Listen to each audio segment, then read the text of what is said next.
Tell me about what have been called Chinese spy cars. And the Premier of Ontario, Mr. Ford, has expressed serious concerns about the plans for the Canadian market to accept nearly 50,000 vehicles manufactured by companies like BYD. And what your office is taken a look at so far with respect to those vehicles and that claim, perhaps informed or otherwise by Mr. Ford.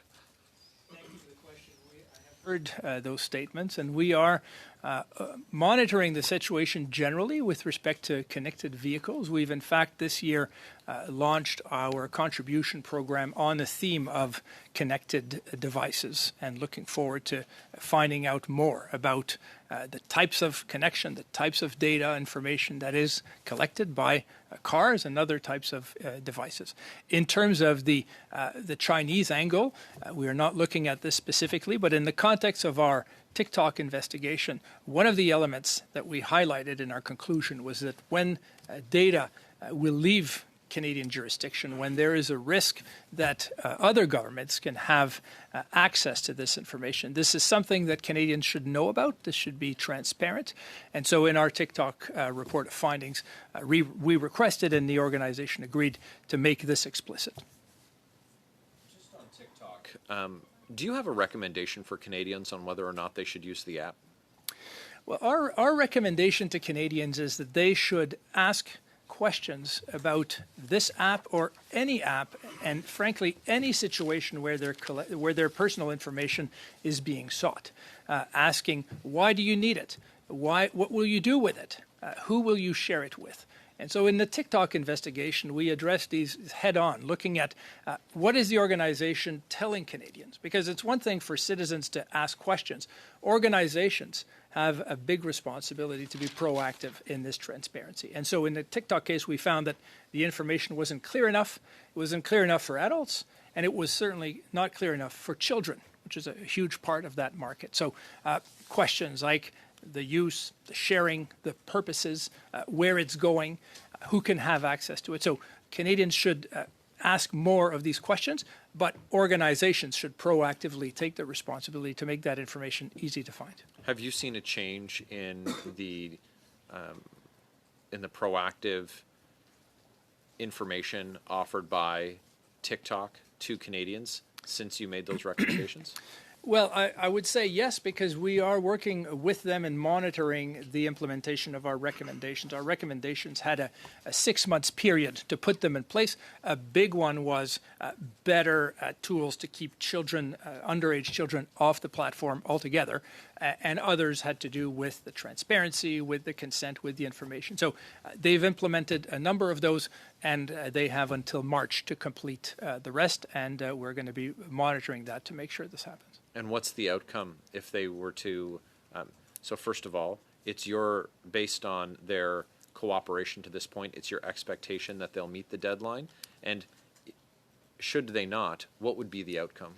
Well, should they not, then one of the gaps in privacy legislation is I don't have order-making powers. Right. And so we have to count on their collaboration, and we have to work with them. And so far, it is working, and I'm cautiously optimistic that it's going to continue to work. But this is why a key element of law reform has to be order-making powers for the Privacy Commissioner.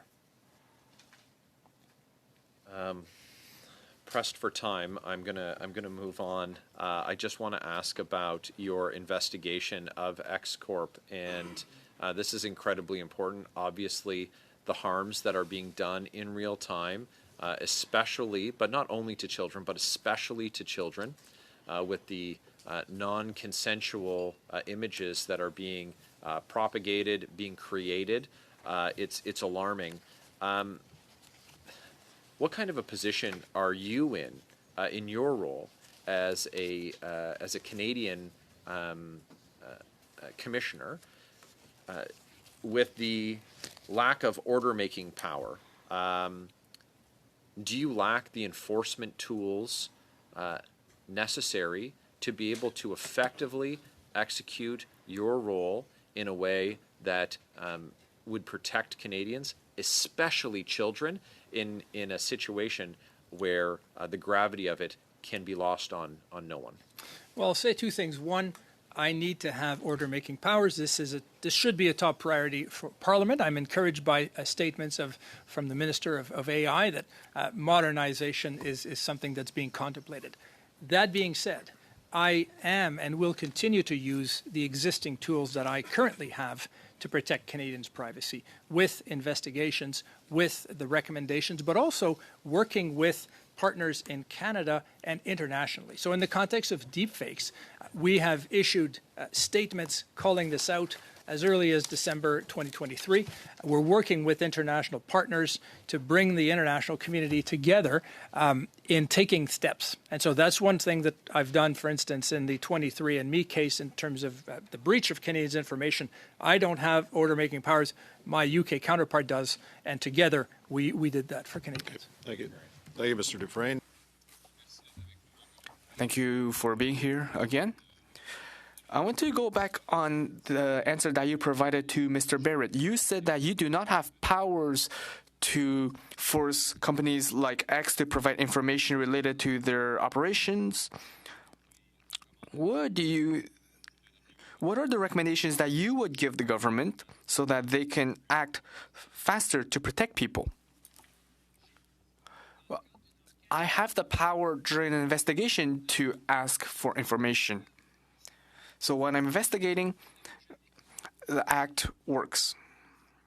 What I do not have, it's that if at the end of an investigation I see that the law has been violated, I cannot force someone to stop an illegal practice.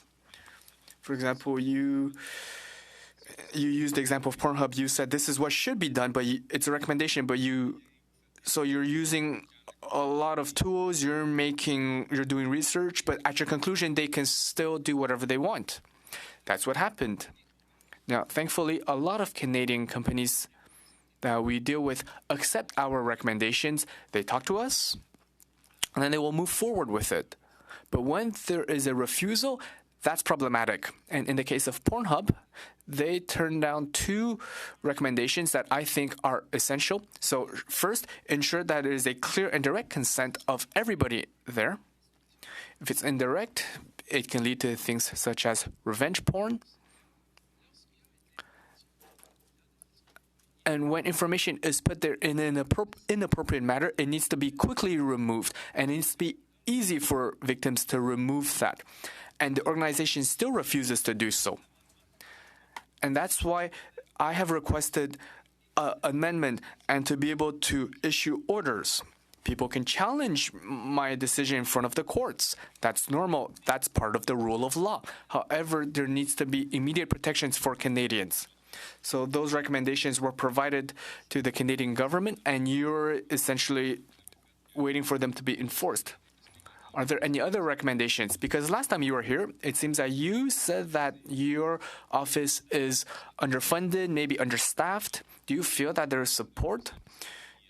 Do you feel that you can reach your objectives? We made very substantial recommendations.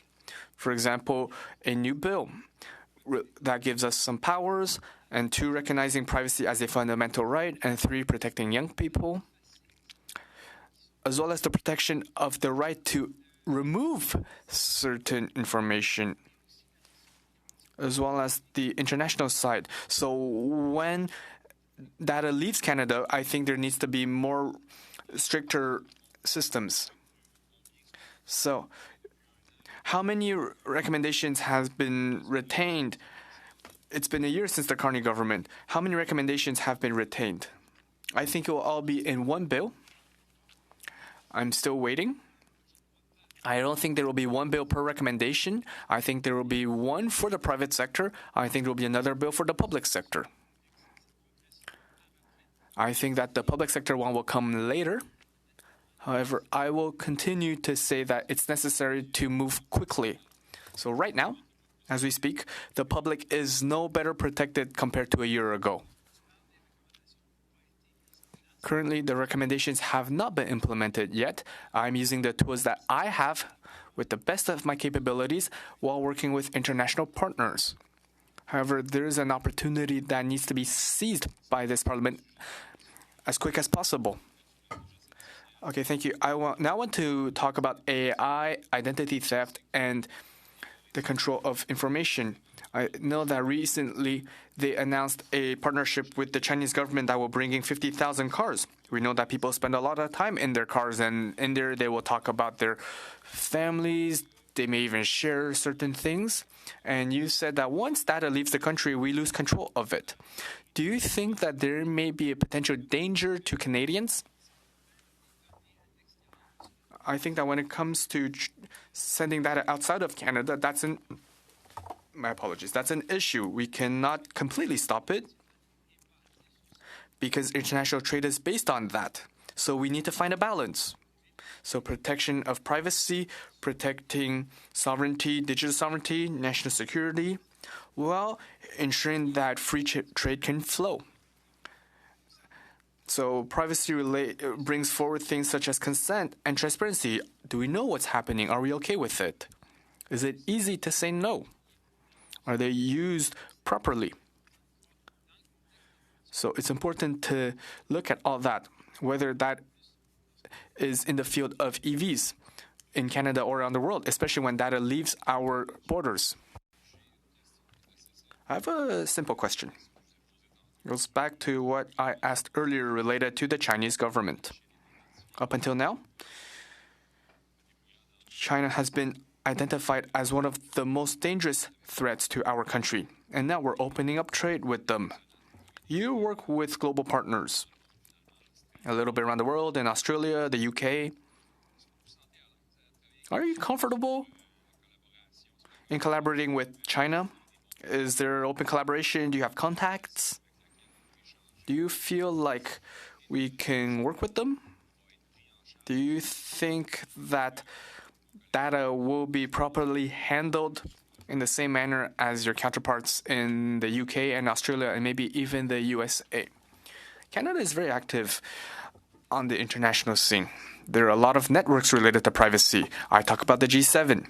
There is also the Asia-Pacific network, so we're working closely with Japan and Korea and Singapore. There are also commissioners in Hong Kong that we work with. We have positive interactions with them, and we like what we see as privacy commissioners.